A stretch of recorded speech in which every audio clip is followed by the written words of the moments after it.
All right. So I'm going to start diving straight into some of these questions that I've got for Kris. And what I wanted to let you know too is she has graciously come on the show and said, yes, if they want to ask questions, feel free to ask questions. So if you guys want to ask her questions as well, I'll try to get to the questions. I'm going to try to keep my eye on the chat as well as keep my focus on the guest. But if you want to make sure, like dead certain sure that your question is going to get answered and you want to light up the room like a disco ball, drop a super chat. So by dropping a super chat, it will put your question, whatever it might be, at the very top of the chat, forces me to see it. And part of a new feature here on the show, yes, I know it's cheesy, but I don't care. Whenever you, whenever you drop a super chat, there's a light here in the background that's going to send this whole room up like a disco ball. So, all right, Kris, man, so thankful to have you here. Love your content. Love everything you've been doing. Let's just start it out with how are you doing? I'm fantastic. I'm as happy as a bird with a French fry. That's pretty happy. I get to shoot a music video it's part of a promo, but I get to dress up as Santa and as an elf. And I'm so excited about it. It's going to be goofy and fun and totally creative. So I get to nerd out with that. I can't wait. I love nerdy stuff. I do too. I got little elf ears and everything. Oh, sweet. All right. So Kris, first question right out of the gate. Obviously you're a producer. Mm-hmm. You're an engineer. Where do you believe that your love of music came from? So all the way back. So my mom had me, she was really young. So my mom, I always like to say I was raised by a pack of wild teenagers in the 80s. And that's not a joke. So my mom had me when she was 16 in 83. Right. So we stayed with my grandmother for the first like 8 years while my mom was, working full time and getting on her feet. So I was exposed to music from, the time that I was born, because my great grandmother had a piano in the house and, she was really into all the musicals and the standards and jazz and big bands. So I like grew up on this combination of Mozart and Bach and Glenn Miller and Judy Garland. Right. But then I had my mom who was like into all the fun, like, 80s, like Guns N' Roses, Metallica, Heart, and Zeppelin. Right. Zeppelin's been like probably been my favorite band since I was old enough to sing and talk. So it started there, and I started playing the piano by ear before I could even really, sit down. I mean, before I was 5, I think I would listen to my grandma play stuff and then I would learn stuff. So I got into piano lessons for a couple years at a young age. And so music has just always like had a place in my heart. One thing I have to mention though, is that, my great grandma was always about getting me to learn, like, like I said, Bach, Mozart, Glenn Miller. The first song I ever learned how to play was In the Mood. So here I am, this little kid playing these standards, and learning these classical pieces. And I remember even trying to play notes. Like I'd try to make things up, and she'd go, "What are you doing?" And I go, "Oh, I was just making that up." And she'd go, "We don't do that. We're not going to reinvent the wheel. We're just going to do what the greats did. You learn this." And I don't say that to demonize her, but just kind of show that perspective. And we've talked about it later. And she's like, no one ever told me I could write songs. So songwriting isn't part of our family, although music was. She's like, I never thought to do that. And as I finally got into songwriting, she was super supportive and proud. She just didn't know how to support me on that journey. So, I ended up doing a lot of cover songs for most of my life as a musician until probably my mid to late teens. And I was like, wait a second, I got something to say. I don't want to just keep learning like cover songs.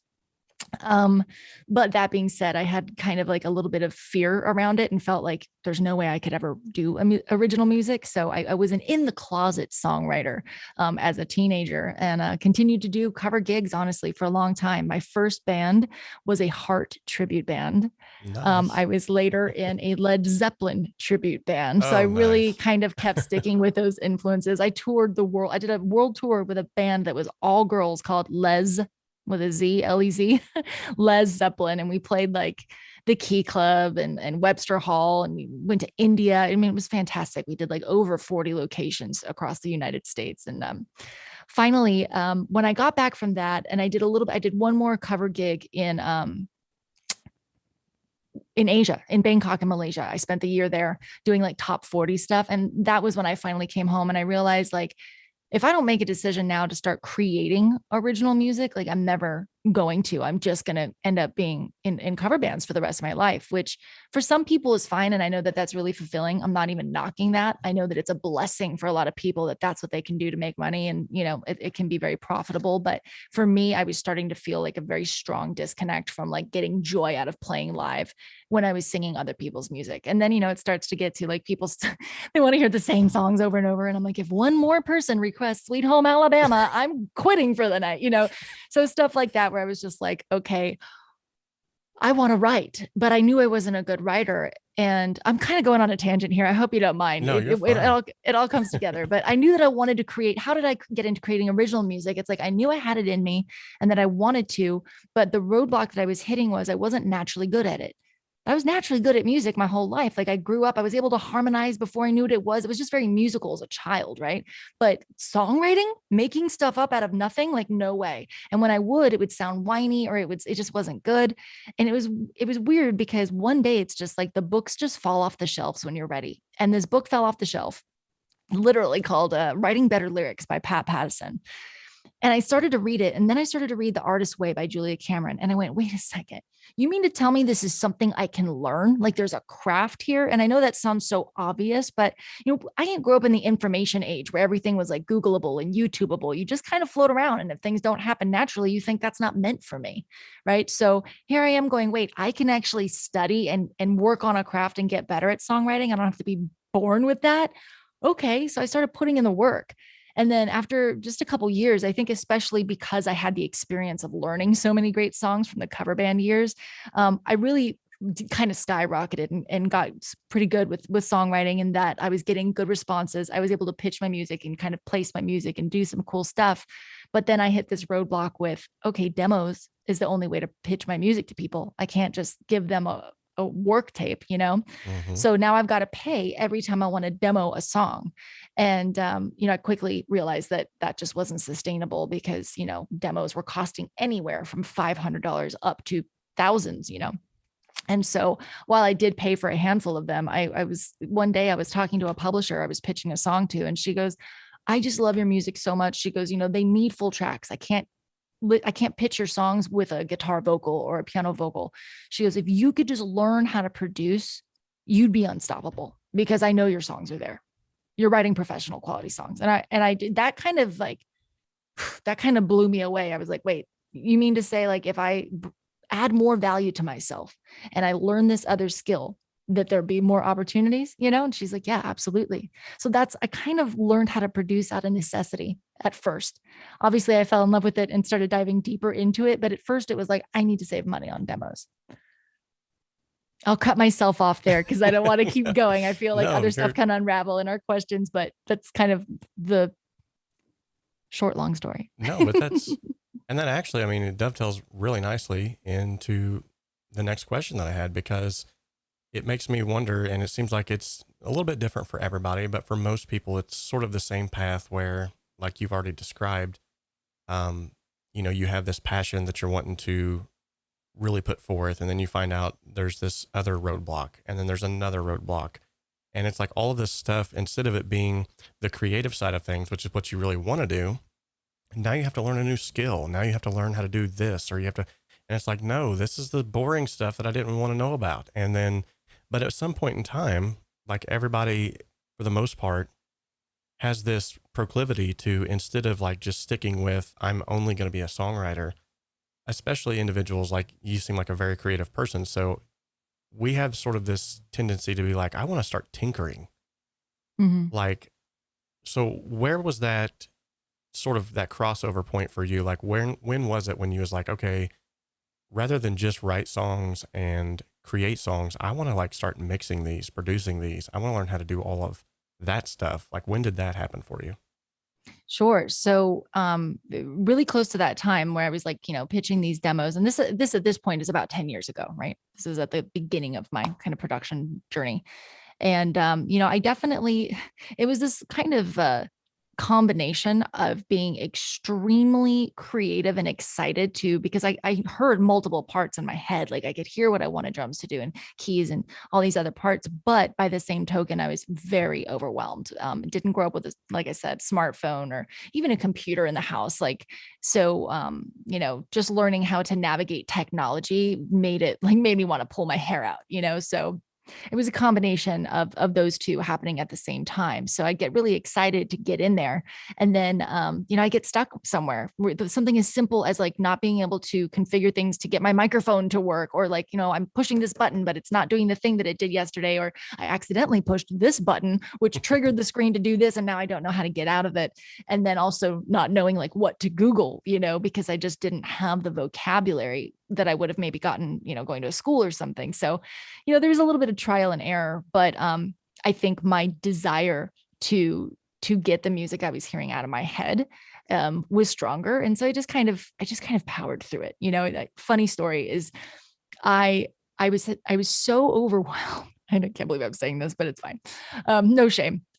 I was so overwhelmed at like learning how the DAW worked that I just kind of stuck to the things I was good at. And when it came to editing audio, the first time I was introduced to it and like trying to figure out how to use like flex time and just how to edit audio and like how to move transients around, I was so like, nope, not gonna, like beep boop, like my brain just broke, can't deal with this, but like understood arrangement and songs and all the other stuff that like, instead of learning how to edit audio, which would have, you know, been quicker in the long run, I just actually got a lot better at playing guitar because I would just have to play it until it was right. Because if it was off, I couldn't fix it. And so I kind of simultaneously became a stronger guitar player and musician, and even a better singer as a result of my limitations of not understanding like stuff that I could do in post to fix that, which I think is great, because I think that can be a really bad habit for people when they're first getting started to say, I'll fix that in post. And I was like, you know, so. This has been a Kris Bradley moment of clarity. That is so golden what you just said. So I talk about this all the time on the channel myself. And, you know, we listened to, like, just here recently, those of you who are in the chat that were there, we listened to the Michael Jackson tracks. We heard the raw before they were still had some studio magic baked into them. But what you heard was raw talent. And that's what makes those songs so memorable and so easily to be mixed. And so what she just said was literally like the same thing that I've been preaching on this channel now forever. Like, if you want great songs, start with great sources. Before you buy another plugin, improve your guitar playing. Before you buy another $500 piece of gear that's going to make you sound like artist X, Y, or Z, maybe instead of doing that, like, work on your songwriting craft. Like she's just said, that's golden. So I didn't mean to interrupt you. I just wanted to take that moment to say, I love that, the way that you just highlighted that. And I see what a blessing it was that it was my limitations that made me do that. Because had I had endless amounts of money, I may have thought, oh, well, I just need this and I just need that. And it really was just circumstantial. It was like, well, I really don't understand. Like, this is not like right now, I'm just trying to learn how to arrange and multi-track and kind of like just digging into panning and balancing, you know, I was learning so much that I was like, I don't really have time to understand editing. So I'm just going to get better. It was kind of just a natural result. But yes, I 100% agree. It's like we often are focused on the wrong thing that we think is going to get us there. And it starts, I'm so grateful that I had that limitation, because it did drastically improve my performance capabilities and also my comfortability, because having to do something over and over and over again, all of a sudden, like, I remember the first time I heard my vocal played back to me when I did like a demo at someone else's studio, I cried. I was like, that's what I sound like. I mean, it was just, I hated it. Right. And now that I record all the time, like, because of how many times I've had to do it, I've become so comfortable with the way that I work a mic and operate a mic and perform into a mic. I know how to get the bassier parts of my voice and the nasal. That's just stuff that you can't YouTube that. Like, you can't read that somewhere. That's experience. That's trial and error, you know? I'm going to have to do it again. Ladies and gentlemen, this has been a Kris Bradley moment of clarity. I need to have that on my podcast. Oh man. Yes, that's exactly. Okay. So I have a small group right now that I'm working with. It's called the Rocket Fuel Bundle. These are individuals that I've taken into a small group of 10 or less. I do this like once every so often, and no more than 10 because I like the small, close knit group. But with the first group that I had and this group right here, that we're talking about exactly what you just said about being able to learn how to work a mic, being able to learn like everybody has that thing, that special something that makes them them. And part of my goal, I feel like here on the channel, as far as, and even my studio name is called 𝗏𝗿𝗏 Studio for that very reason. And quick backstory for those of you that don't know, and of course for Kris while she's here, I entitled my studio 𝗏𝗿𝗏 Studio for those of you who have asked in the chat as well too, because I want you to think about this for a minute. Okay, so I had this epiphany. Not only have I had this like weird encounter with mockingbirds, like they follow me. It's crazy. They'll show up at like the most random places where they're not even supposed to be. They're singing like at midnight when I walk out and I got a cup of coffee in my hand. I'm like, why is there a mockingbird out here?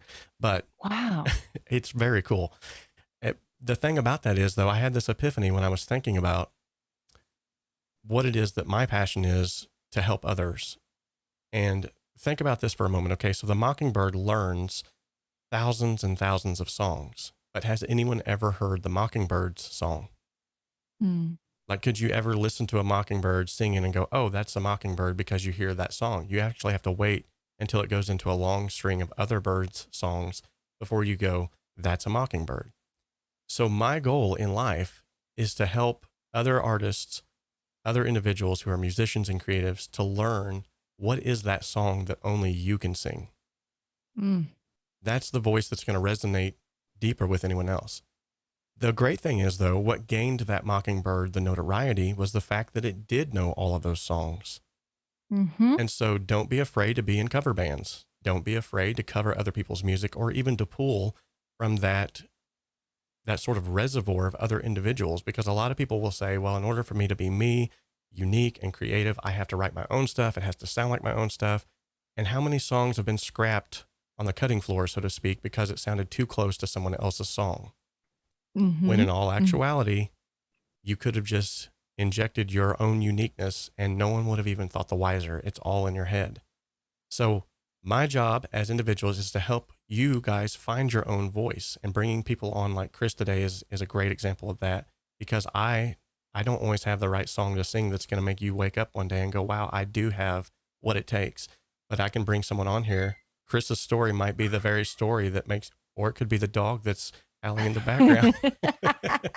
That is that story that brings you out of that place that you're in and brings you into that moment of clarity. I was just gonna say, if he doesn't give himself the bell tree, then I don't know what's happening. That's amazing, and I just love that. I'm such a fan of that. I've there's so if you think about like all the greats have modeled the greats before them, right? Like even like David Bowie says, I don't listen to stuff that I can't steal from. Like, I know that's like, whoa, what, but what I think what he means is that like great artists do model, Tony Robbins says, follow, if you want success, follow in the footsteps of somebody who's succeeded before you. And even in the martial arts, there's this thing called like 𝗏𝗏, right? And in the 𝗏 state, you're just learning everything like exactly by the book, right? And then in the 𝗏 state, you actually improvise on top of it and you like make up your own moves. But by the 𝗏 state, you are a master. And now you don't have to think of all the steps that you learned. You just execute naturally. And I feel like that's just speaks so perfectly to what you just said. It's like, it's the result of like the accumulation of music that's in us that makes what comes out of us anyways. So what I always like to say when people are like, I just want to be original and I don't want to use a reference or whatever, it's like, you're already doing it. You didn't just like grow up never listening to music and only learning scales and chords and then you came up with your own stuff. Everything you do is you are what you eat. So the only question now is, are you going to do it like a pro and do it with intention and actually use it to your advantage rather than being like mindless of it, But anyone who's like, oh, I just want to be I'm just so original, I don't sound like anybody, it's BS. It's not possible. Right. That was such a great way to put the icing on the cake there. Excellent. Excellent. We need to we need to have our own like Tony Robbins pep talk for people right now. I feel like we already have, but I mean, like maybe like take this into the interwebs or something. This is fun. Kris, let me ask you. So I love the fact too that you're owning that, because a lot of people, when I talk about on my channel a lot about using templates and presets, people are like, whoa, whoa, whoa, no, I'm not going to do that, because then I'm not being creative. So then whenever you stop and you think, okay, but if I can use a preset that's going to get me 75% of the way there and take another like 15% of time to get that where it needs to be, why would I do that? Why would I like sit down and force myself with a blank slate to continually, mull over this until I get that sound that I want, when in actuality, I can go through like preset 1, nope, preset 2, nope, oh, that one's really close, tweak, there we go, boom. I love the fact that you're owning that we do pull from this wide variety of sources, and because, I mean, it needs to be said. I think it's not being said enough. I think people are too afraid that they're going to sound like someone else. They're too afraid that they're going to start emulating too closely whoever it might be. Now, there is definitely a line that you can cross, but you are going to know in your heart of hearts when you cross that line. And if you don't, someone will definitely point it out to you. But until then, facts. But until then, don't be afraid to make mistakes. Don't be afraid to, try to push those boundaries and push those limits, because 9 times out of 10, this is where the rubber meets the road. When you can start emulating another artist of yours so closely that individuals start to go, wow, that song was great. It sounded a lot like, they're not degrading you. Like, that's a compliment. Take it as a compliment. Because if you can start getting to that point where people are saying, wow, you've already made it like 50% of the way. Right. The other 50% is now buy my record. Right. That's kind of the hard part sometimes. But wow. Yeah. I'm this is already like going like. No, I love this. I think that, well, first of all, it's like, no, I'm not going to use that preset that was created by an award-winning mix engineer that's been doing this for like 10 times as long as I have. It's like, something feels off about that to me. Like, why would I intentionally take the stairs if there's an elevator, right? And I think this kind of comes back around. There's a little bit of, and I say this with so much love because I've had it too, but I think there's a little bit of ego in there sometimes, right? And there's also this misconception that the harder we work equals the more value. And what I always say, as far as like, there's so many, this is the Wild West, right? There's like no rules. And if there is a rule, it changes every day. But you know what? One rule is always consistent. Nothing else matters except for the result. And the result is, does it sound good? Oh, it does. Great. Is it sound better because you actually played the drums instead of programming them? No. And that might have contributed to it, but it also could be completely not that, right? So it's like, I like to look at it like this. When it comes to, people will call this cheating, right? Using a preset, using a template, using a sample, using a loop, whatever people want to knock on. Let's say you want to, build a pool in your backyard. You could use a shovel to dig that pool, or you could use a bulldozer. Which one do you think works harder? Which one do you think takes more effort? But which one is more effective? And in the end of the day, we can slow ourselves down with things that aren't even relevant to our zone of genius that we ever want to be in. So if for me, a producer is a visionary. Okay. They are in charge of delivering a final result. Not every producer is a multi-instrumentalist or even an instrumentalist. Not every producer is a mix engineer. Rick Rubin never touched a board, right? So it's like, I think it's important to circle back around to the objective of like, what am I trying to accomplish here? What am I trying to do? Because if you're not trying to be a sound designer, you might be wasting your time saying, I need to create this synth from scratch. So good. So good. Like, I'm a singer, songwriter, producer, right? I know that like I'm the songwriter producer before I'm the engineer producer. So I get my song as far as I possibly can. And then I go, okay, I'm going to, especially if it's something that's releasing like to the digital platforms, a lot of my stuff for sync and stuff, I will mix myself.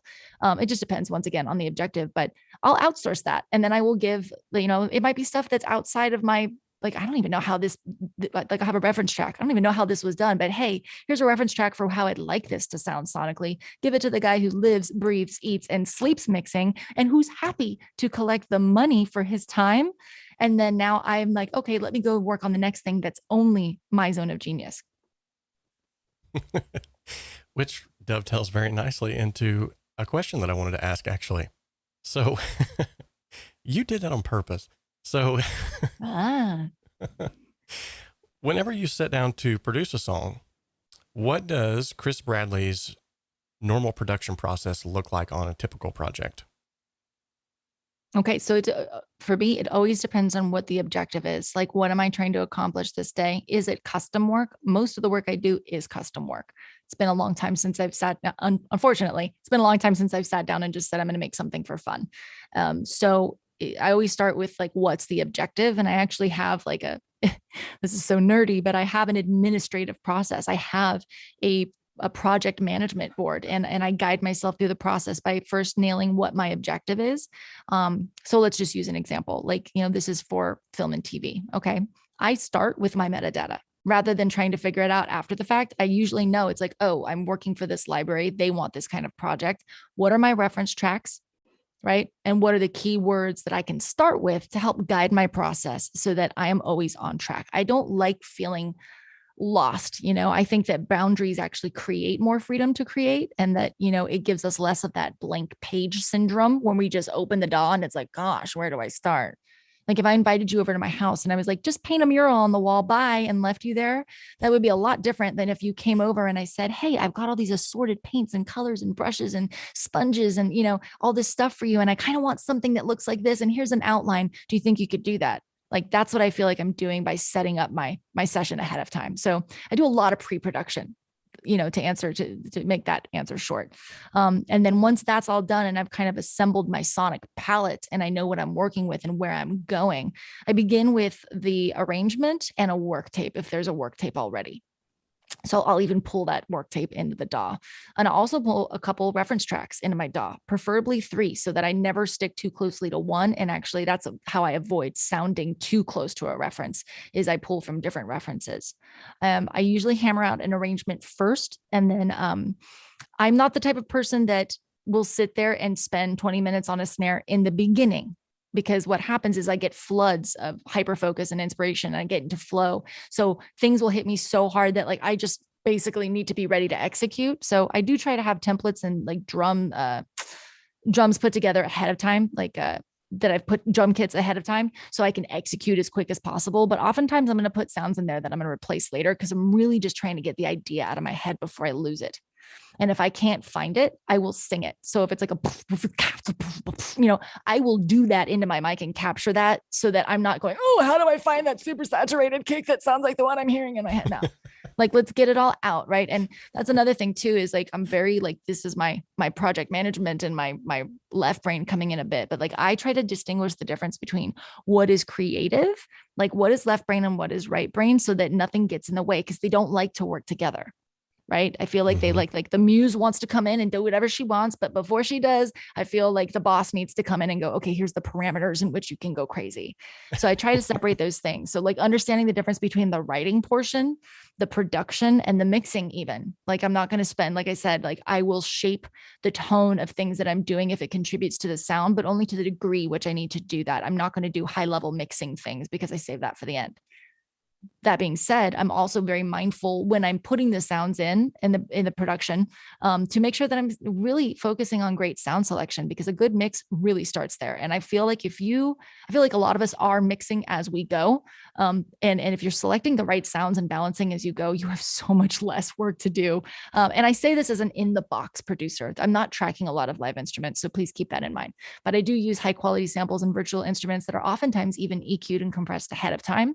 So it's like, not getting into the habit of going, and now everything needs an EQ and a compressor just because, some tutorials said that, and actually, addressing the needs of each track. Now I'm just talking and talking. You have to stop me. Oh my goodness. No, I was like, no, you are dropping so many truth bombs right now.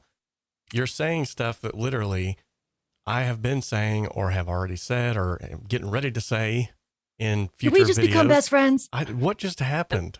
You're reading my mind. Oh, yeah. And one more thing I wanted to say about that, just so I don't lose it, is depending on the objective, if I do have a client, I will not run too far. And now this goes for any project that I do. So whether I'm producing or I'm a session singer, I will take it to the, halfway point. Like I'll set a scratch vocal and go, hey, I'm just checking in on vibe. Like, how's the tone? How's the phrasing? Because why would I go and stack all the backgrounds and do all the tuning and editing? And then they're like, actually, I think I want to transpose a song, or we're going to speed this up, or I don't like where you're placing that. I give that opportunity to the client. And also they love the communication. And it also kind of helps with imposter syndrome. If you're ever like working with somebody and feeling like, oh, like, I don't know how they're going to feel about it, man, check in a lot, over communicate, but do it in a way that's not overbearing. So what I'll do with a production track is like, I'll pull that work tape in, hash out an arrangement, get a vibe going, try and get the chorus built out so that there's like a nice, big dynamic point to it. But I will send it back before I've spent more than, I won't spend more than an hour before I send it to the client for the first, because here's the thing. Sometimes the client will come back and go, oh my God, I love it. And then I know now all I got to do is really just keep on this path. But sometimes they come back and they're like, let's do this and this. And now they've saved us both hours of revisions. So that as well. I need a mic drop button. Where's my mic drop button? Wow. Yeah. And yet again, what you've done is you've just repackaged something that I just talked about on the last live stream that we did about over communicating to get better results. And you just like summed it up and just put it all in a nice little pretty package with a little pink bow and said, here you go. So here you go, guys. Here you go. Here you go. I don't know why I went into a British accent. That was weird. Okay. Well, anyway, Kris, can you describe to me so you're doing all this producing and you're writing these songs, you're helping out clients over the years. What's been a breakthrough moment that you had that really took your productions to the next level? This is going to circle back around and sound redundant, but really using reference tracks, not just saying, oh, I get it. And maybe I'll just, really understanding how to take direction. I'm speaking from a professional rather than, creating for fun. Like I can think of how many times I was, when I didn't know any better, or when I was still new and I would get direction on something and I made it about me because I was being an artist and not understanding that in order to turn this into a profession that I need to be of service, So I would say that was the aha moment for me. Like I'm going to say reference tracks, but also service, and they kind of go hand in hand. What does this client want? They're not hiring me just because I'm so great. Most of the time, that's not how your musical career is going to work, right? I mean, with the exception of the outliers that,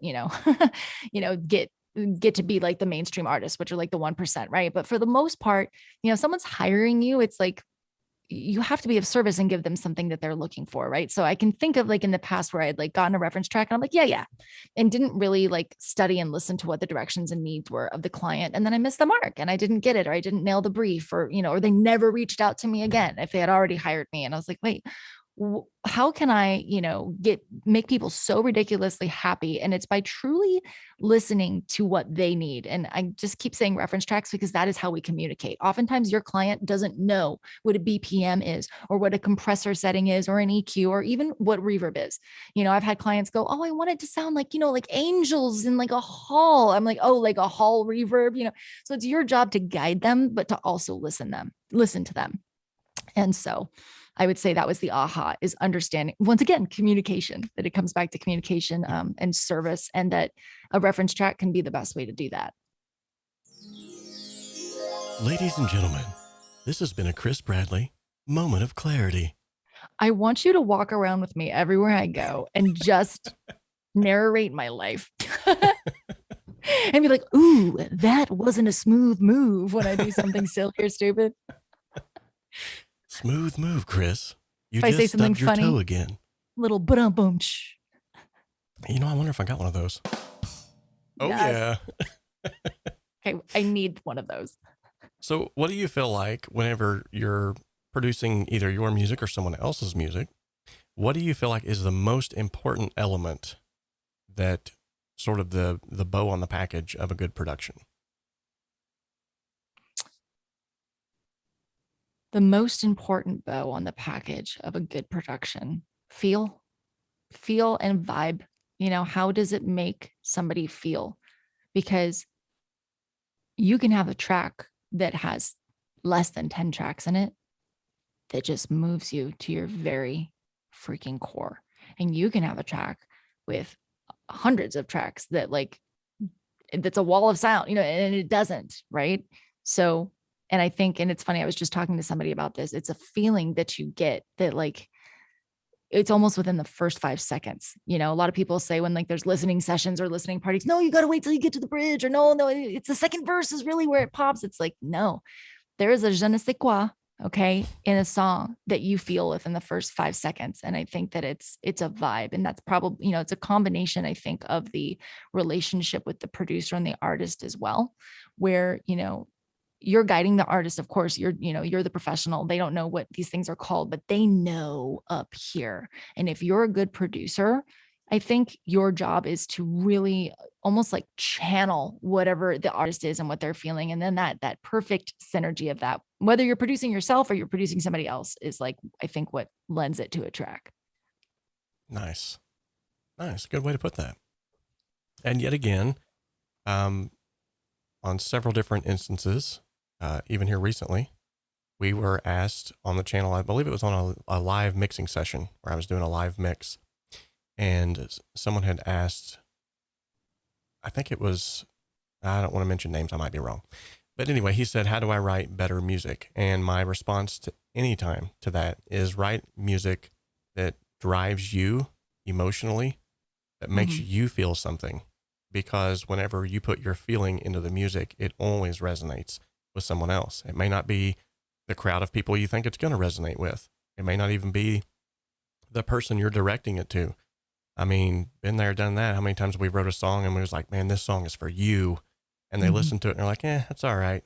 But then, but then there's another person that's like, oh, I love this song. It's going to be my wedding song. And I'm like, what are you talking about?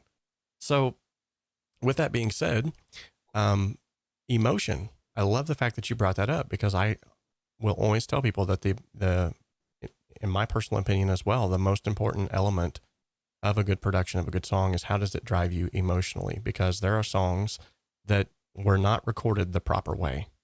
They were not recorded with the proper sounds. They don't even have the proper vocal tuning going on. Or, I mean, there's so many things that you could pick out of them and say, no, that's not right. But whenever you listen to it, all of that is shrouded in the beauty of whatever it is that you're feeling, that you're like, I don't even see it. I don't even hear that. I don't even know what you're talking about. This song is awesome. So, which boils down, that proves my theory right, by the way, which is the only rule is, does it sound good? Exactly. In fact, that's another great quote by our good friend Warren Heward over at Produce Like a Pro. He all the time, if it sounds good, it is good.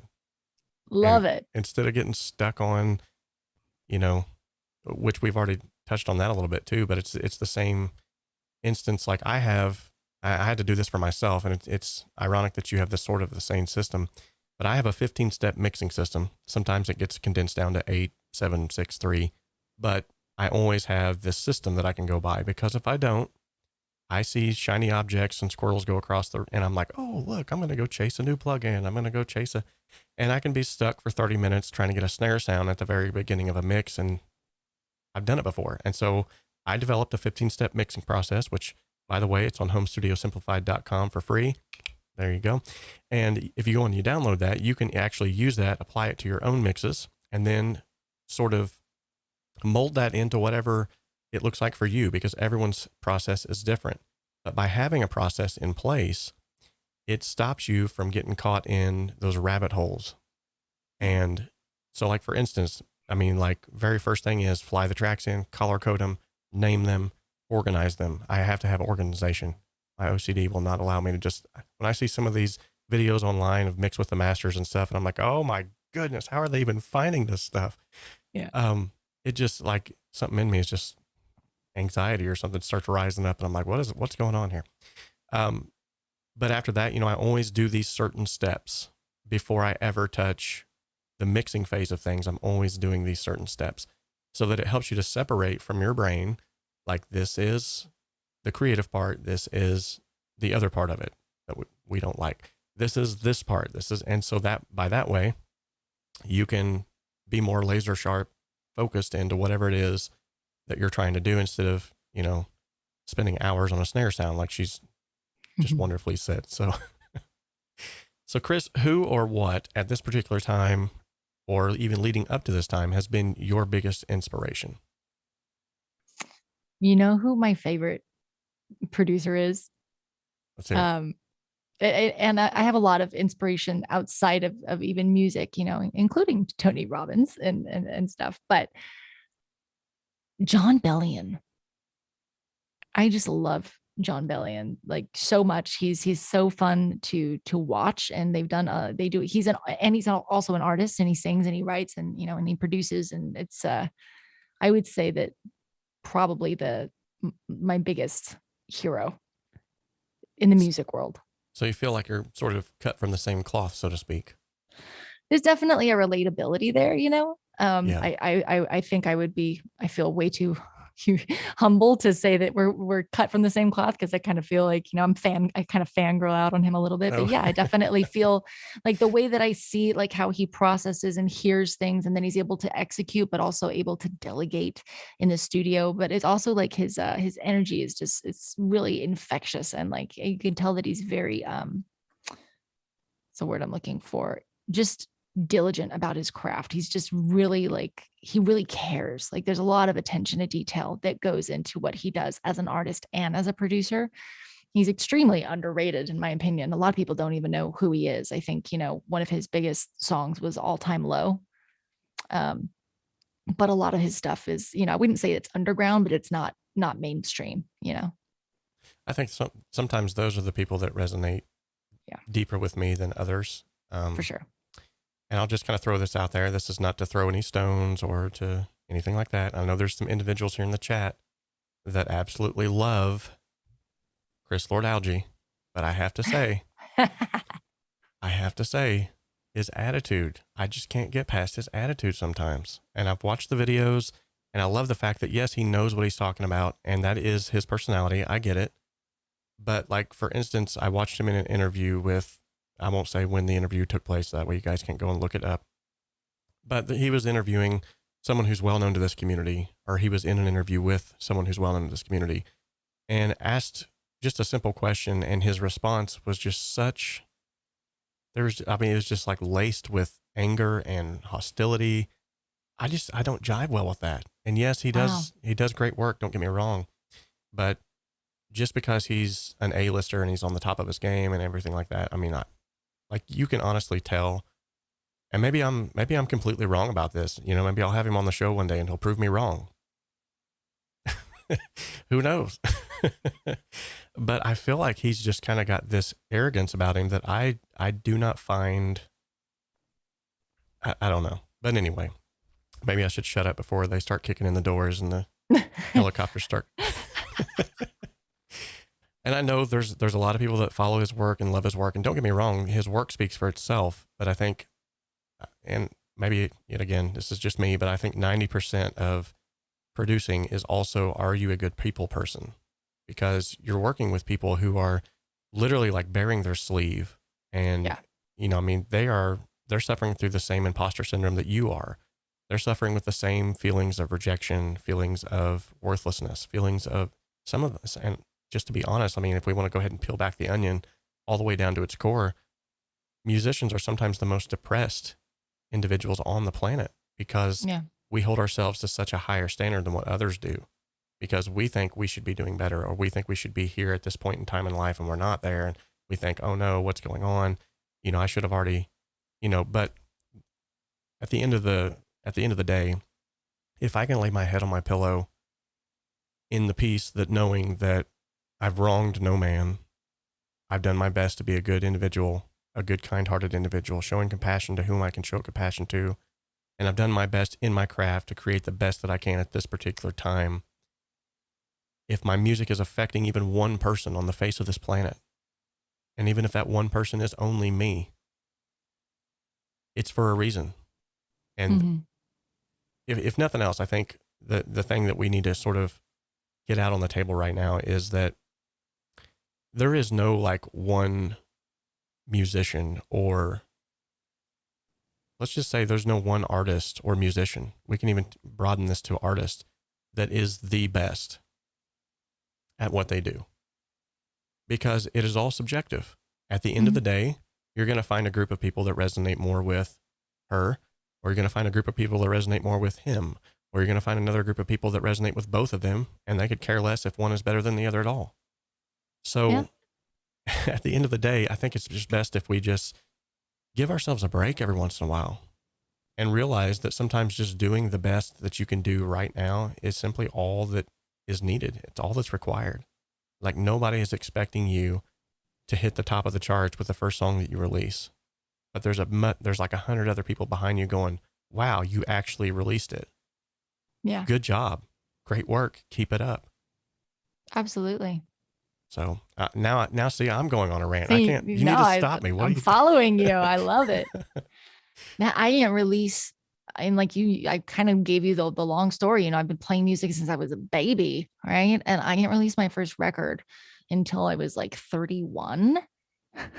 Like, what? Like, how did that take me so long? Like, I know that, like, you know, I said, I didn't grow up in the information age where, you know, it's not like I could have done it in my late teens, for example. We didn't have the means to do it, but I mean, like, there was several years where the opportunities were there. We had this, you know, CD Baby and DistroKid and stuff like that. But it was all about kind of what you were just saying, which is like, I was putting so much pressure that what I had to, it was perfectionism, you know, like, and perfectionism is just productivity disguised as procrastination, right? Ooh, that's good.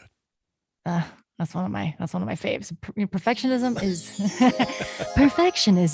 is procrastination disguised as productivity. That's awesome. And I had these expectations. This needs to do this and it needs to do that. And it's funny because by the time I finally just released it, I was living in Nashville. I had made these demos. I was pitching these demos, and people kept saying, "Man, these demos are great. Like, you know, and like they really fit you as an artist. Like, why don't you just release these?" And then it was like, okay, I can take my demos to a big studio and try and, you know, come up with a budget. I didn't have it, and I didn't have a fan base because I was more of a songwriter in the industry trying to like pitch behind the scenes. So I was like, you know what? And I just paid to have the demos mixed and mastered. I'm like, I'm going to release this record because what am I waiting for? You know? And guess what? They didn't top the charts. It's fine. Like, but I did it. I took a move. And it's like, you know, once I think what we don't value enough, like momentum enough, right? And so it's really easy to go, oh, I'll do that when I have the money, when I have the time, when I have the gear, and we sit around and we wait and life passes by. Dude, you know, and it's like, it's a lot easier to pivot when you're in motion than it is to get going from a dead stop. This is a law. I don't know what it's called, what the scientific term for it is, but it's momentum, you know? So it's like just taking action steps and like sharing your music and putting your music out there gets you to the next place. And, you know, if we just release expectation of what that's supposed to look like, the possibilities are really endless. You know, I started demoing my own songs to save money. Then all of a sudden I was like, oh, if I can do that, people I used to have to go to the studios are now hearing like, I can record from home. Guess what? I'm making more money, right? I'm recording from home. All of a sudden I'm on these online marketplaces. I'm finding jobs like writing kids songs and doing custom songs for corporations, which that's not what I thought I wanted to do. And I got back, you know, into music, but by the same token, like corporate clients pay really well. And so do kids songs. And guess what? I didn't have to go pour drinks at a bar that day or drive for Uber. I got to do a plan B that supported my plan A.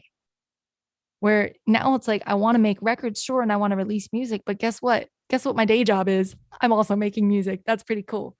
But like none of that would have came from me trying to, you know, say, no, I need to release a record and it needs to be perfect. And I need to get a record deal and a publishing deal and all these like, you know, just dated kind of narratives that I think we hold.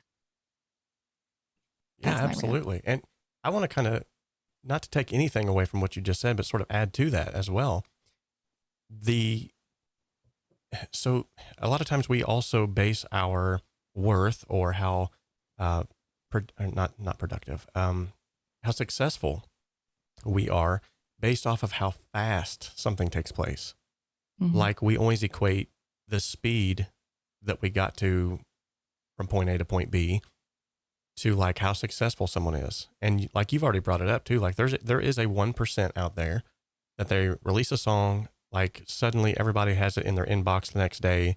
Suddenly everyone's downloaded it. It's like there are anomalies like this. And sometimes, honestly, I think it's generated by corporations that are like 100%. This person, you know, Justin Bieber. But It's one of the yeah. YouTube sensation.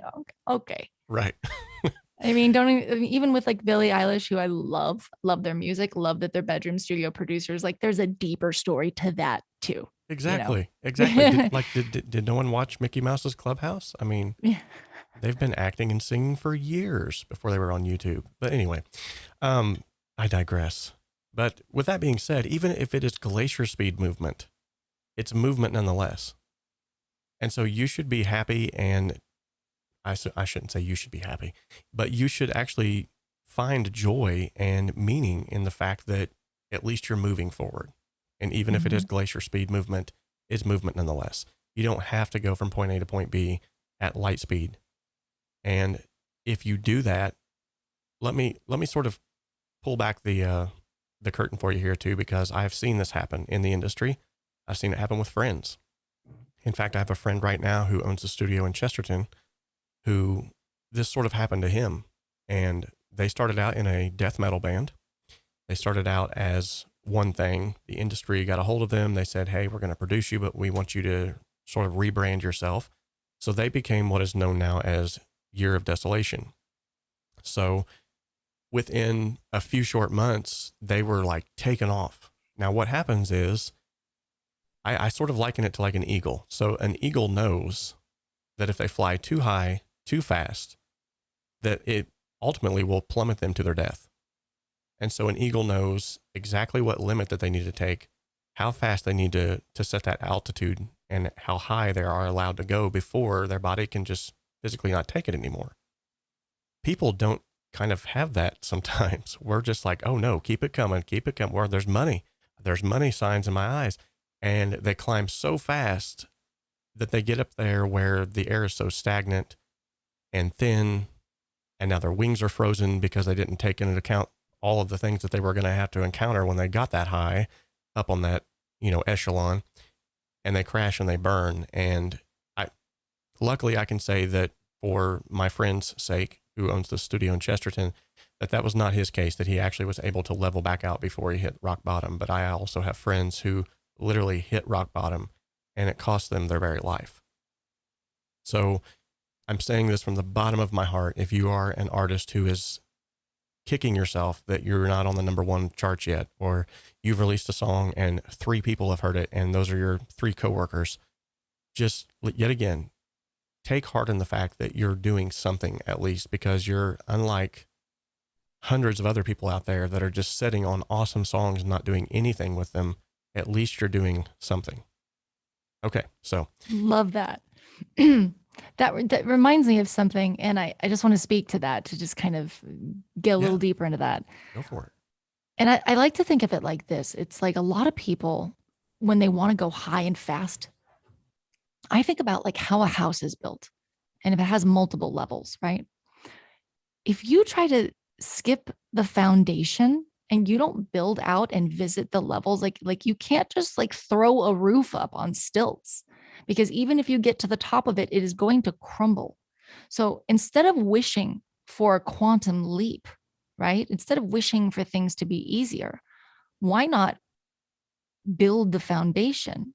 Wish for the sturdiness and the strength and the perseverance to get through the mud and build the foundation, and like get into each floor of that house, so that even when you are at the top, it's like it's sitting on something solid. That's your mindset, by the way. That's your craft. A lot of people are wishing for big wins before they've put in the work. I'm sorry if this sounds kind of like if it sounds a little aggressive, but a lot of people are wishing for wins before they've actually put in the work to earn those wins, right? And they think it's like, oh, it's so easy. It's like, well, no, it's like most of the time when you see somebody who's achieved greatness, there is so much under that tip of the iceberg that you don't even see, which is like, hours and hours. They call it the 10,000 hour rule for a reason. So it's like, it just kind of brings me back to the house. It's like, I think of like, I would never, ever wish to just pop up a little, stilts and wood and then throw a roof on it and think that I can go get to the top of that roof without it crumbling beneath me. And so whenever I'm going for the next goal, because I'm always going for like the next big win, that's the other thing. Once you win a win, there's just another one. So it's like enjoying the process is important as well. Otherwise, you'll never be happy, because you'll keep thinking, when I get there, I'm going to be happy. But the thing is once you hit one goal, you'll just have another one that's bigger. Right. Oh my goodness. We're going to have to repurpose this as some kind of a like self-help video / podcast for musicians. I'm just saying this, like, I'm personally getting a lot out of this myself. I could do this all day long. Same. Thank you so much for the mindset was a really big thing for me. Because it especially, you know, how we started off. And I told you, like, I was told at a very young age, we don't create music, like, don't reinvent the wheel. I was basically, not intentionally, but kind of, you know, told to play small. And so it took a lot of inner work for me to get past that. I'm for what I've done, like production wise, like, and like whatever credits I have, like I tell people all the time, I'm like, I never claim like I'm the best producer. My range is actually pretty limited as a singer as well. Like I had to do a lot of work on my inner self to just say, I'm going to go for it. Cause guess what? Too many people are going to wait in the sidelines. Right. So just by being in the arena, you're already winning. So that brings me to another question then, because you've kind of already answered this, but I maybe just want to sort of circle back around and get a little more pointed about this. But when you first started out, what did you struggle with the most, and how did you overcome that obstacle? With producing specifically? Yeah. Honestly, it was imposter syndrome. And it was also, you know, I think you were just saying this about, you know, an instructor. I would ask questions and I felt like I was being talked down to. Like when I try to learn how to produce, I'd be like, hey, like how, like what kind of a reverb do I put on a vocal? But I couldn't ever get an answer without the history of reverb and a bunch of terminology that the person speaking knew was over my head. It's like, if I'm asking you this, you know who I am, like, you know, you're not random, you know my level of understanding. And sometimes I would just get spoken at to instead of, you know, when someone speaks down to you. And so that just kind of fed my already debilitating anxiety, you know? So I think that was probably the biggest struggle, was feeling like I wasn't, like feeling imposter syndrome and then surrounding myself with the wrong people that fed that. You know, I had peers that would tell me like, oh, you're not a real producer because you don't have a real studio. I have a commercial studio. So whenever you have a real project, you have to bring it to my studio to work with me. And that's how we're going to validate what you're doing. And I would go, okay, because I was calling them mentors and thinking they were helping me, when it was kind of funny is, when I look back, I'm like, I think of like, you know, they had overhead. So of course they wanted to justify the studio that they had. I get it. But like, I was actually getting more work by being in the online marketplaces and doing what I did with an 𝗵𝗲𝗄𝗏 duet, you know, and a Rode mic than they were. And they were bitter. And I think they were, you know, projecting. And so it was surrounding myself with the wrong people, which was feeding my imposter syndrome. And that was one of the biggest things I had to overcome, because I kind of got a complex about it. So eventually I realized that was BS. And I was like, I'm just going to go home and work on my home studio stuff. But then when I would do it, I would keep hearing like, because you're not using the gear, or because this isn't a fancy studio, or because you're a singer, you're just a songwriter. That's my favorite one. You're just a singer. Stick to what you're good at. I actually had a guy that I dated who told me, why do you always have to pick jobs that are made for men? Like, and that was the type of stuff that was getting in my way. So it's funny. I tell my students all the time now, I'm like, share your work, share it before it's done. Like, and that's okay. Like, it doesn't have to be perfect. And, you know, when I finally started sharing what I was doing, it's amazing. Like the networking opportunities that happened, the fact I got hired just by putting my phone up to my screen and sharing my DAW and going, here's what I'm working on. But that took a lot for me to break out of that. Cause all I could hear in my head is like, I'm going to post this and so is going to go, oh my God, listen to the attack on that snare. Or, you know, but nobody freaking thinks that way, right. You know, or even, I always say this, even the people that do, guess what? We don't make music for other producers. And I think a lot of people could really stand to own that, because we kind of nerd out in our audio world where like we want to impress like our peers, but like in the end of the day, fans are the ones we should want to impress. Right. So it's like that kind of helped me get out of my head, is like, I stopped worrying about what the wrong people would think. And I'm like, I'm just going to put this out there. And then all of a sudden people were like, hey, you want to collab? Or like, hey, can I hire you to do this? And, you know, honestly, me posting things online was what led to me getting a Lincoln commercial. I mean, it wasn't a direct, like I got it from that, but the relationship I got that started over a DM was as a result of me posting a beat I was working on.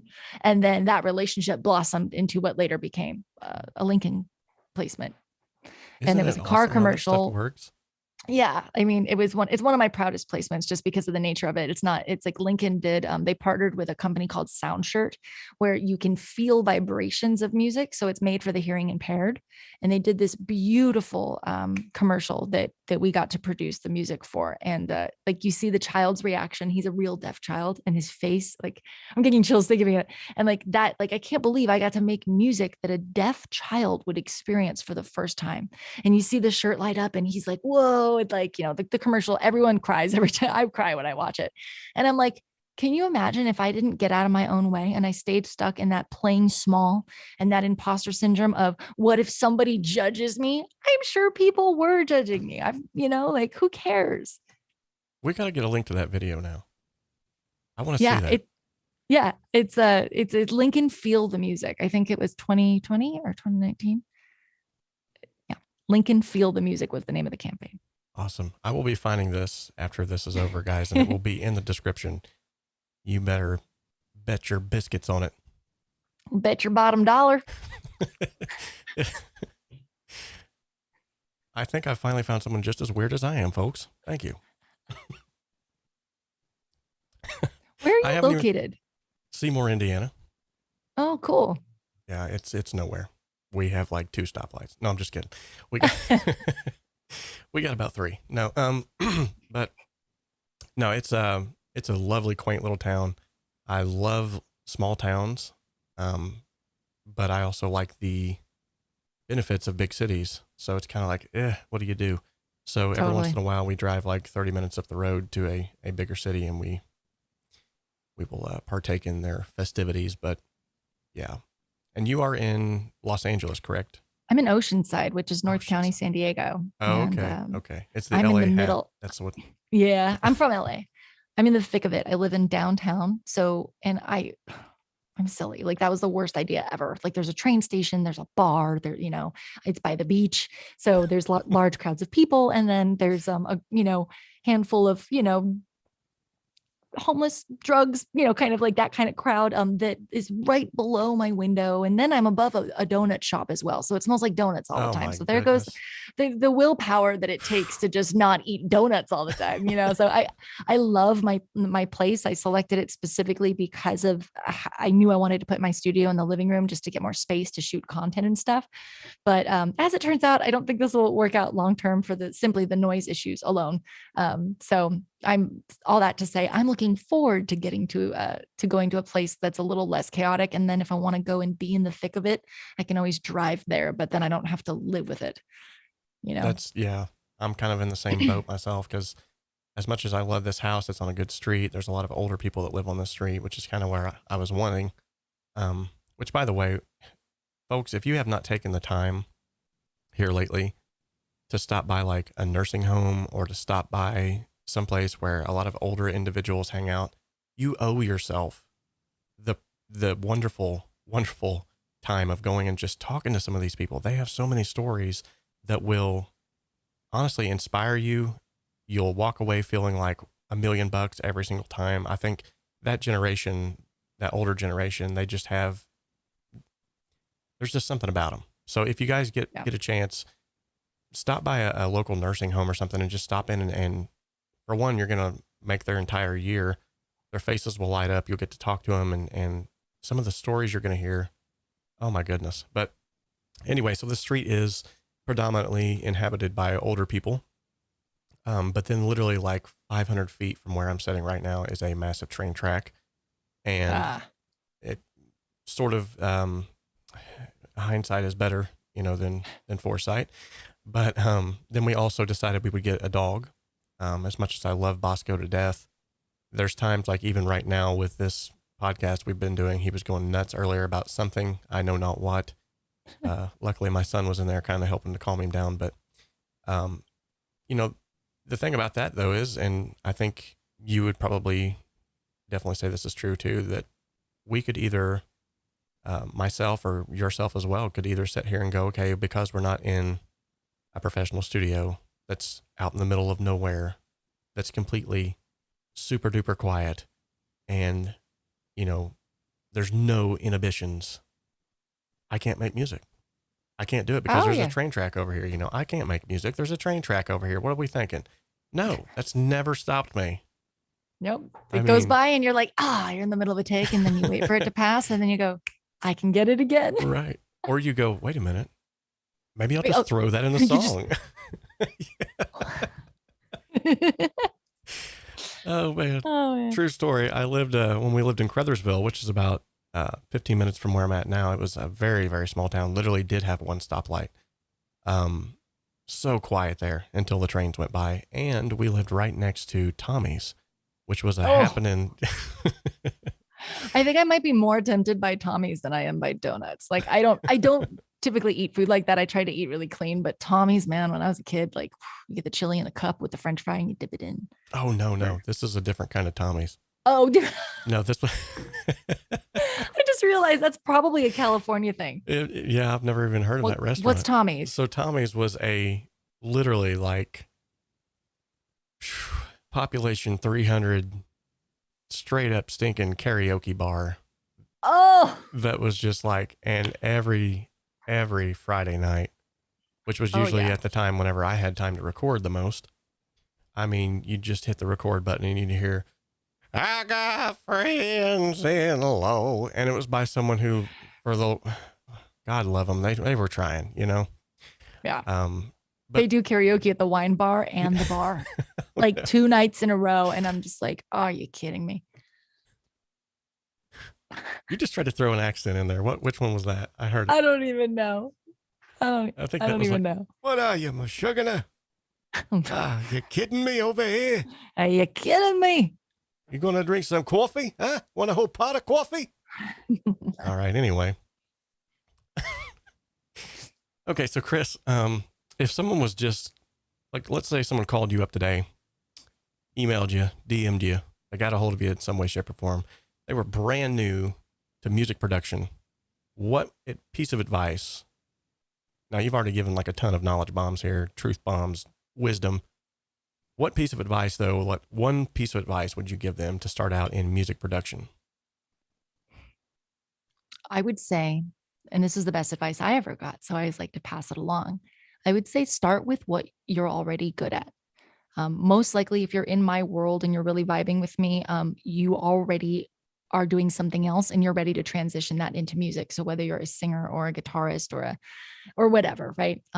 And the best that I got that advice, you know, a friend said to me when I first started, he's like, you're already gigging and gigging, you know, you're a singer, like you're a pro singer, you go and you do session work at other studios. Start with that. And he's like, you're a great guitar player. Start with those things. And then you're going to limit the overwhelm from what you're trying to learn by already coming in with the thing that's at like, 90%, and I would say the same thing to anybody else, especially if you're a singer. Like start with being able to capture, there goes my trade. Start with being able to capture a really good vocal, make sure that your gain staging is right. And that, don't even worry about the processing. We can do so many things in post now, just get really good vocal takes. And then now you can collaborate with somebody else, start with what you're good at and then move on, because and this just, not to always make it about like the profession of it, but I'm so excited about spreading the possibility that you can actually make a living with this, which is just so cool, right? So it's like, if you're a good singer and you learn how to simply turn on your mic and properly gain staging, you can just get clean vocals, right? You don't even need outboard gear for this. You just need a mic, a computer, and an interface. You can now do session work for other people. You don't even need to know how to process it. You don't even need to know what reverb is or compress it. You just get a nice clean vocal and you can send it to a producer. They will pay you for that. If you're good at what you do and you do your targeting right and you find the right person that needs what you have to offer. Now you can be making money recording from home while you're working on the rest. And that's exactly what I did, is I started doing session work for other people. And I was, guess what? People it was weird. One day, it's like I was doing all this session work, demo vocals, and someone said, "Could I hire you to top line to a track for me?" And I was like, "Yeah, like you want to send me an instrumental and I'll write the melody and lyrics?" Wait, you want to pay me to write a song? Okay, so now I'm getting paid to write songs, which is so ironic because I moved to Nashville paying other people to record my songs. And now I'm getting paid to write songs, paid to do session work.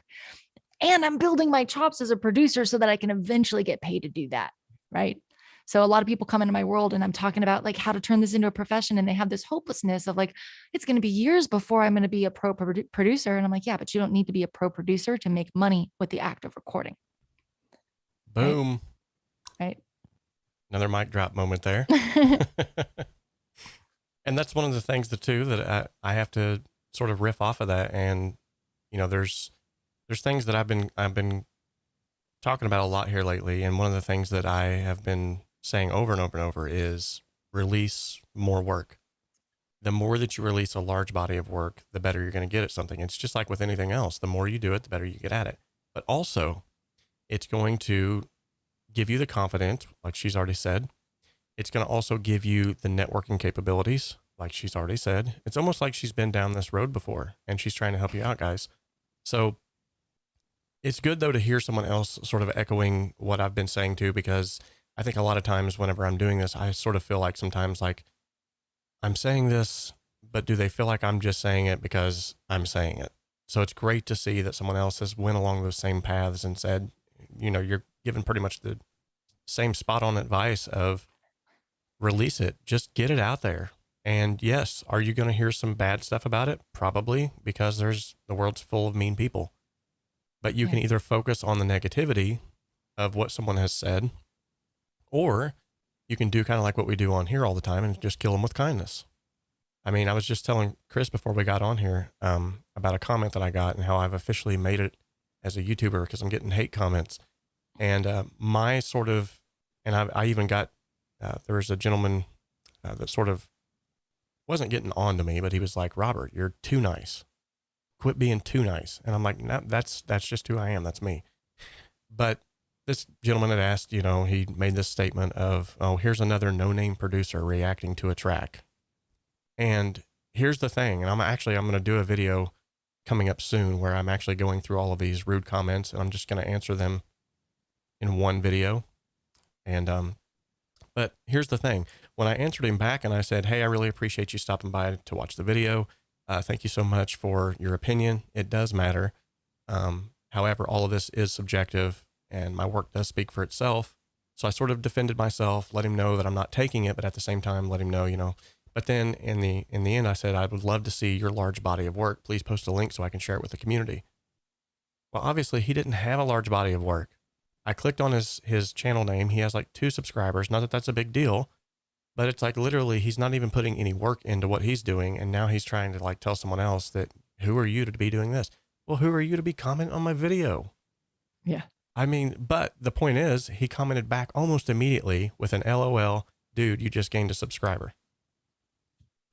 So how to turn your hater into a later. But anyway, hey. So serious question. And this might be maybe a little too personal, maybe not, but how do you personally navigate through writer's block and burnout? And I did say burnout. Okay. 2 different things. So I don't believe in writer's block. I think that writer's block is a myth. We'll start there. Nice. I think that writer's block, and I'm Seth Godin talks about this at great length, is just a fear of writing something bad. Okay. Doctors don't feel uninspired to go to work. Okay. You either do the work or you don't. And I think it's a misconception as well. I'm not going to just say people are lazy. That's not fair because we are conditioned the same way I said earlier when I was like, I just thought that if I wasn't naturally good at it, that it just wasn't meant to be. What happens is people think that, you know, because we've all experienced flow in one way or another, we get that lightning strike that comes down and strikes us, right? So we get addicted to that. And we also think that's the only time that we can write. But the truth of the matter is nothing like that is like 1% or 2% of the time. And when you get it, great, capture it, use it. But the rest of it, you have to work for. And the muse is finicky. And she will not show up. I refer to her as a female. The muse will not, oftentimes will not show up until you show up. So just because you're not birthed with this, oh my God, I can't get this. The song is writing itself. It's coming out so fast. Just because that's not happening doesn't mean you can't write. Okay. You have to show up first sometimes though. Right. And I do things like I call it mining. I mine for samples. I mine for ideas. It's all around you. Okay. Let art inspire your art. Stop thinking that it's supposed to be genius and come from nowhere, which once in a while it does, like I said. and start going, okay, if the inspiration isn't here, how can I hunt that mother down? Like, how can I become aggressive? Because that's what I believe the pro does. I'm also a big fan of Steven Pressfield and his work, do the work, going pro. And that's the approach that I take. So I don't believe in writer's block, because if I'm feeling blocked, I will go find the inspiration. And it's funny because that feeling of like, oh my gosh, all this flow oftentimes can be stirred up by just taking a couple steps and doing some research and doing some digging and starting before you feel ready. That's the first part. Burnout, I'm going to be completely honest with you. I am guilty of working myself into burnout. I do have a very A-type personality, and I'm working on that still. I oftentimes, my brain works very fast. I am very hyper-focused. I'm very hyperactive. Adult ADHD, call it what you want. And sometimes my brain won't listen to my body. So I will go and go and go and go until my body breaks. And literally then I all of a sudden cannot formulate a sentence. I'm getting panic attacks and anxiety attacks, or just overall will be hit with massive exhaustion where I can't function. And that is not healthy. And I don't recommend it to anybody. So, but I also can't give you advice or like, how I overcame it, because it's something I still deal with, because I'm at a new chapter in my business now where I'm not just a music producer, but I'm an entrepreneur. And I've started not only a tribe, but, kind of a movement, and I'm really proud of it and what we're doing. But what got me here won't get me there as far as where I want to go with this. And, we are a real business with real needs. I have a team and I have different, it's just a new chapter that I'm unturning. So I'm back into that like work, grind, hustle mode. And I'm dealing with it right now where I can't turn my brain off. And I've actually, here we go, full transparency, y'all. I actually just reached out and Googled talk therapy for entrepreneurs, because I felt like, in the past I've been to therapy where I'm just too much for them, So I was like, what, let me find someone who works with people that are too much. Cause guess what? I'm a lot of, person. I'm a lot of energy. And it's part of that is my entrepreneurial spirit. Most entrepreneurs function and think like me, and they're all over the place, and they got the shiny ball syndrome, and they've got the perfectionist A personality. Anyways, I found somebody and I booked them. I took a step because I know that I'm working so hard right now and I don't have kids. Okay. I'm not married, but I am in a committed, loving relationship. And although it's not negatively impacted now, I can see that if I continue on this trajectory, that it's going to affect my relationship, because he's an entrepreneur too, and he can turn it off. I can't. Yeah. So in order to, not only save my own sanity, but to preserve the relationships that I value, I'm taking steps to get better about preventing burnout. But I don't have an answer for that right now. That's just my true honest. No, that was the perfect answer, to be honest. I mean, it does a lot of good for myself, who deals with the same sort of, much like you, I can't turn it off. I'm still working on that myself. In fact, what I did do, some small steps that I took, is I deleted Twitter. Yeah. I'm starting one thing at a time here. So I realized, I went through there and looked, and I was like, I'm one of those people that as soon as I see the notification thing, I'm like, ooh, gotta check that. That could be a potential client. That could be someone with some kind of a support question. That could be this or that. And all the while, it's like, I look over and my son's like, Dad, we're playing a video game. What are you doing? Yeah. And I'm like, So thank you so much for your transparency and for that answer, because I think it does good, not only just to talk about it, but it does good also to let other people know that it is normal. Like, people do deal with this. And is there one answer that's going to like a one size fits all answer for everyone? I don't think so. But I think just the fact that you've already expressed that that it's there, that's obviously the first step in helping to get past that hurdle. And then secondarily, the other thing is having a group of people that are going to hold you accountable and be like, hey, are you okay today? Are you on track? What's going on? And that's where this community aspect comes in. I've got people here in the chat right now that hold me accountable all the time, and I love it. Oh, hey, I love that. When's the next video coming out? Haven't heard you post one of your original songs in a long time. Hey, what about that? I'm like, yeah, you're right. But other than that too, they're also keeping me accountable to other things. We did a 10,000 subscriber giveaway and celebration. It's hard to believe that was like 2 weeks ago, and we've doubled since then. I don't know how, but we have. So wow, that's so exciting. Thank you, everybody. Congratulations. But during this subscriber celebration, like a lot of people don't do this kind of stuff, I guess for whatever reason. But I actually brought like my dog on, was like, hey, here's my dog, here's my son, you know, and we were like hanging out. And there was at one point in time, I can't remember exactly who it was for sure. And it doesn't necessarily matter who it was, but it matters what they said. And they said, hey, I was ending the stream. They said, hey, you have a good time with your family. Enjoy the time that you guys have together. Later on, sent me an email talking about how much good that did for them because they had recently lost a loved one. Talk about hitting home. Yeah. I mean, I was literally, and of course, my wife has said I cry more than any man that she's ever met, but still, I was in tears. I'm like, oh my goodness. My wife's like, are you all right? What just happened? And I was like, I just got this email, and I read it to her. Well, then we start crying together, and I'm like, I need to start somewhere. And so Twitter got deleted off the phone, and I'm like, I'm going to start setting a time limit. 30 minutes. That's when I'm checking my emails, and that's when I'm checking this. And after that point, I'm done. Okay. Is that working? Kind of. So. Right. There's definitely like little steps to help. Right. Like, right. I did forget to mention, I've been meditating. I kind of started my meditation practice probably about 10 years ago, give or take. And I've been inconsistent with it. And in the last several months, I think it had to do with moving into this noisy apartment where I just feel like I can't meditate. You know, it's like I can't produce because I don't have this. It's like, I can't meditate because it's too loud outside. And I let that I noticed a really negative impact, like where I'm always going fast. But when I stopped meditating, it made it so much worse. And I just picked up my practice again. I let it slip for a couple months, and I picked it up about a week ago. It's helped. Nice. I'm still overworking, but it's like a tool that's helping me navigate. And I think that if I can get it back to twice a day, which is ideal, it would be super helpful. Nice. And I just wanted to share one more thing, because what made me hire this specific therapist, he's called like the shrink for entrepreneurs. It's awesome.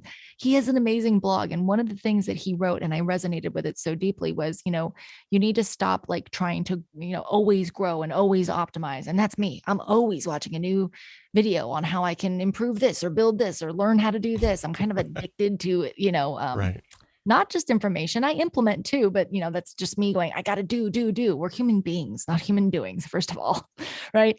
But something he mentioned that I thought was brilliant, and I'm going to start doing it, is he said, stop just doing educational things and reading nonfiction and stuff, and actually read fiction, like at night before you go to bed. And he said, Tim Ferriss talks about this.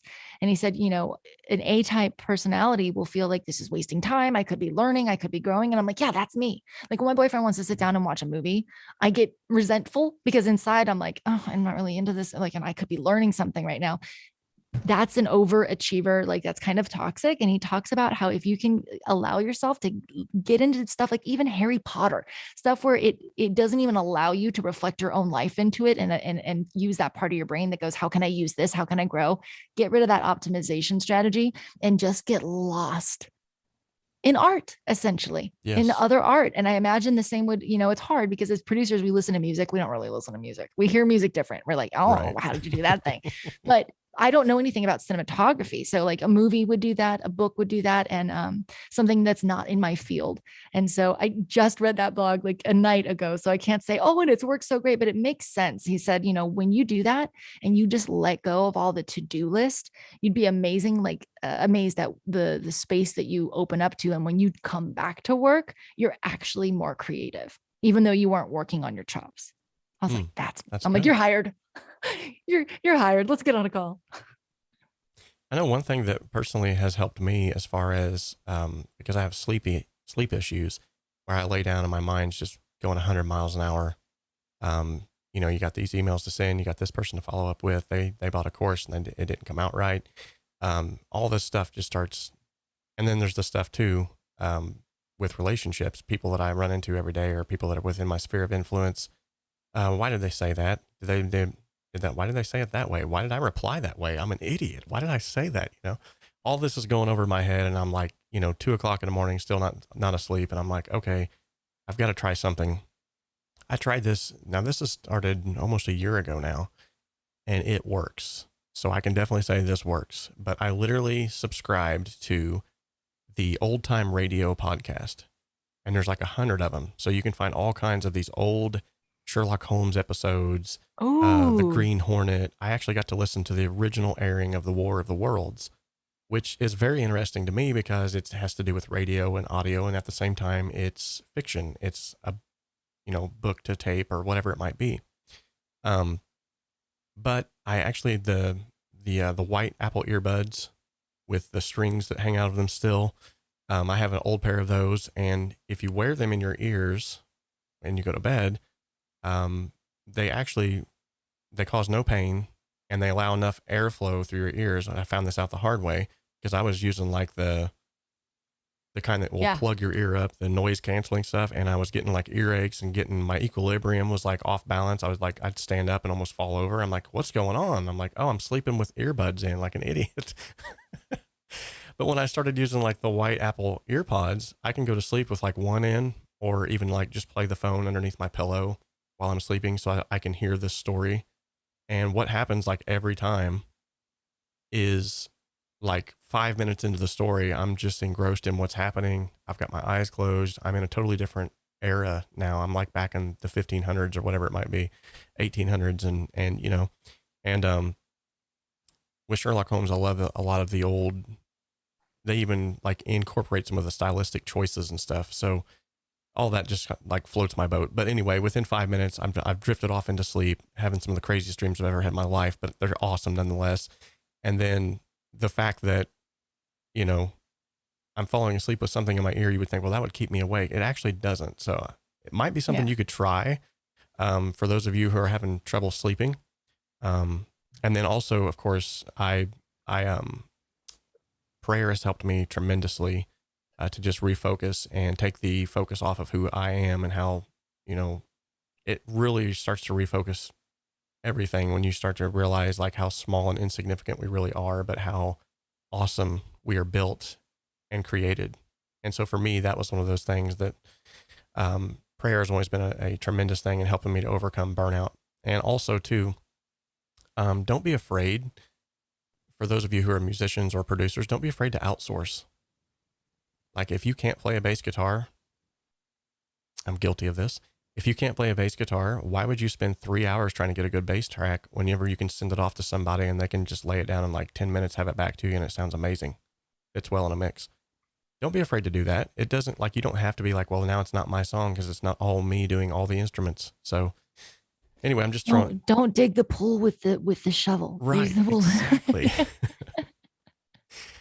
Okay. Well, I don't want to take up too much more of your time. Do you got time for just a few more questions?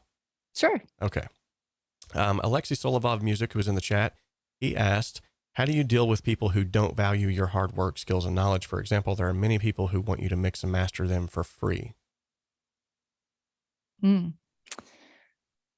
So I think that the most important, like in order to set the prices that we want and to feel good about that and to be firm with that, we need to have confidence, right? And so I think in order to have that confidence, the first focus should be building an amazing portfolio that speaks for itself. Now, you might have to do that for free. If you don't have a portfolio, it's going to be very hard to get somebody to pay you because you have no resume essentially, and you're trying to get a job, right? So I'm not sure if that's something that you've already done, but for me, that was a step that I had to take in order to get really firm and feel really good about charging what I charge, because I can say, well, look at what I've been able to do. And sometimes that does involve working with people for free. Right. And sometimes you see, you just see something in an artist and like you think sometimes the value of working with somebody isn't monetary right away. If an artist has an amazing song and they have a smaller budget, why wouldn't I want to work with them if I could make it work? Now that's not the same as being nickel and dimed. That's another thing is, there's ways that we can provide value for people. And it's like the second you commoditize yourself too hard and you start becoming the discount producer, or like, oh, I'm going to give away this for free because we want the work, right? Or we're really cheap, then we attract those clients. So my question would be like, what's the kind of correspondence you're having and the messaging you're having that's bringing in so many people that expect free work? Because that tells me there's an issue with messaging if that's the type of people we're attracting. I get the occasional freebie seeker, but I'm very clear in my communication that that's not where you like. If you want Walmart, you can go to Walmart. Walmart isn't better or worse. It's just different. I'm not Walmart. I think of myself more as a, let's say, Bloomingdale's or whatever. I'm not saying that I'm a Ferrari, but I ain't Walmart. Right. You know, and I tell people just with kindness, if they come to me and they don't have that budget and they've got the kind of nickel and diming attitude, that's just not what I do. And I'm firm with it. But also, what I want to circle back around to is, there's ways to get clients without discounting prices as well. If, you're attracting those freebie seekers, what I like to do is I like to just over deliver in value. So when I work with a client, I say, not only here's my rate, but I say, here's what you're going to get. And think of it like a business. Like I'm giving you like a line item, like receipt of like, here's all the deliverables you're going to get. This isn't a free flowing conversation where I pulled a number out of the air and I don't really know why. And it's not really tactical. You're going to get, this, and I'm going to give you this mix and we're going to have this many revisions. We'll hop on a call. There's a client intake form. I'm going to get to know you and ask you about your music, like what else do you need assistance with? Maybe we can build that into a package, and see how I can serve them at the highest level. Oh, you want to get your music into film and TV? Guess what? I'll throw in a 60-second alt for you and a 30-second and the instrumentals. Now you've got 4 different mixes that you can pitch when you're pitching your song. Add value, add value, add value.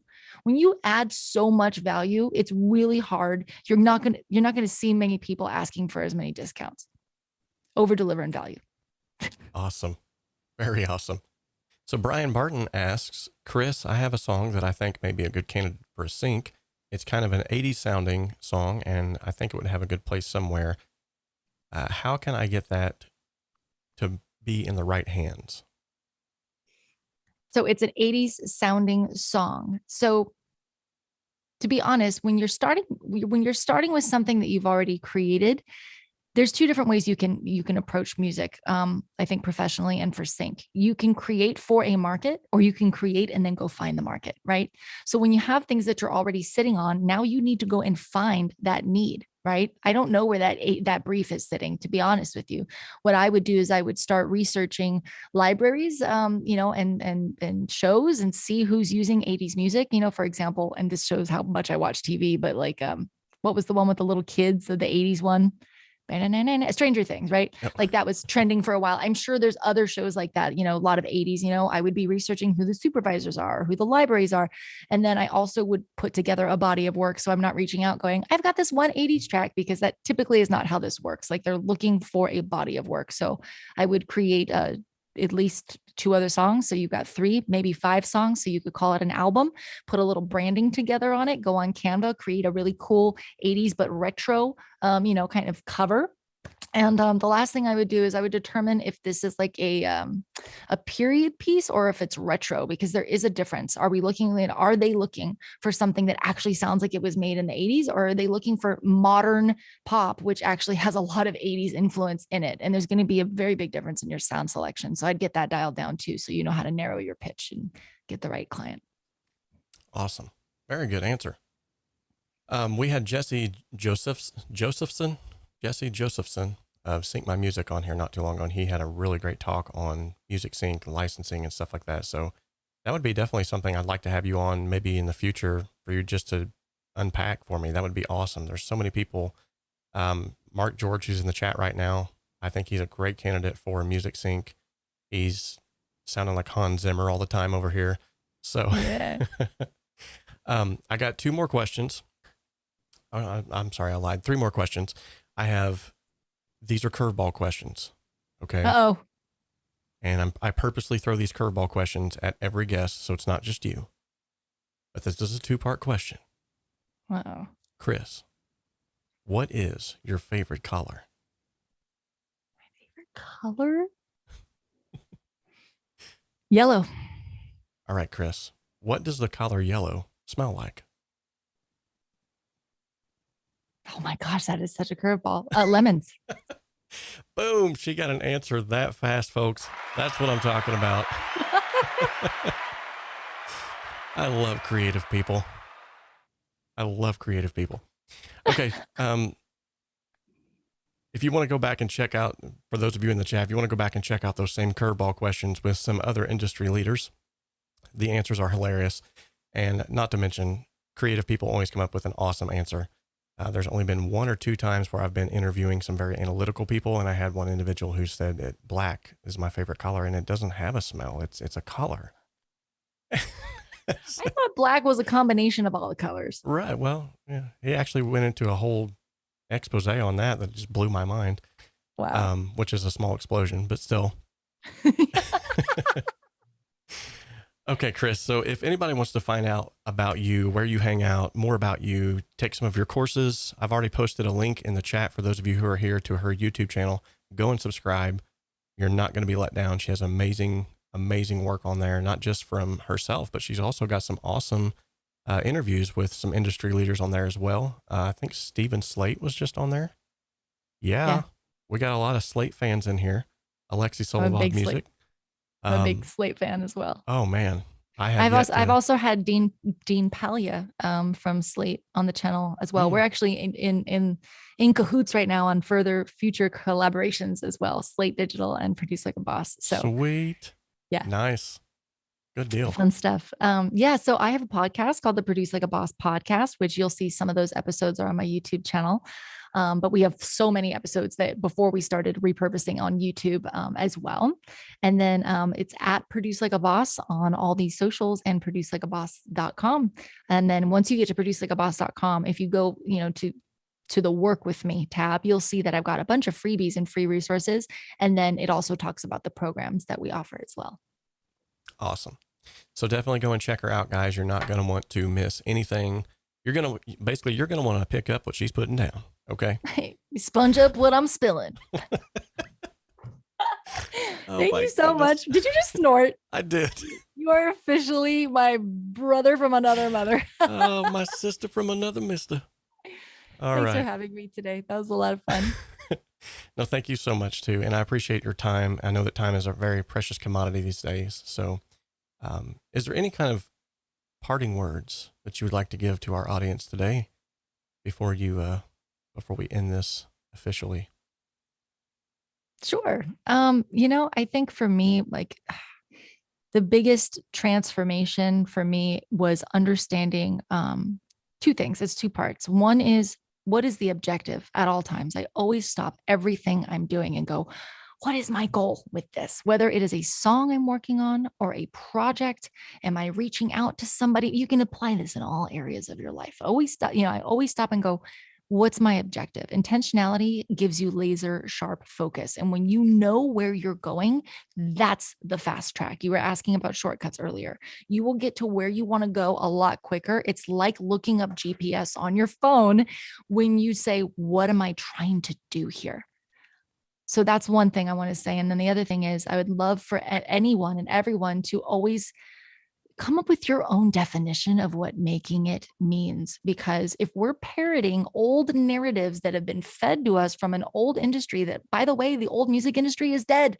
Okay. You don't need a record label. You don't need, if you wanted to release a record, you used to need a label. You used to need a producer. If you wanted to be on a radio show, you used to have to get invited. If you wanted to be on a TV show, you used to have to get them, it was very hard. Now we got YouTube, podcasts.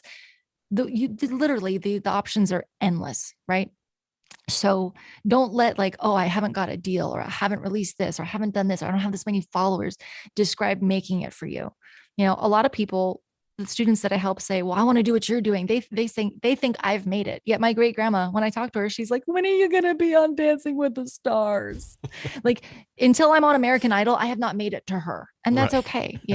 So if you come up with your own definition of what making it is, you're going to make it a lot quicker than if you fall into what society tells you making it is. For me, waking up every day and being able to do what I love, like you were saying earlier, I've made it. I'm another no-name producer out there, right? I've made it. It's cool. Right. I get to do this every day and I'm helping other people. That's making it for me. And that's all I want to say on that. Awesome. Awesome. And this has been a moment of clarity from Kris Bradley. I'll make sure to record a little snippet of that and I'll just send it over so you can start just sprinkling that in places.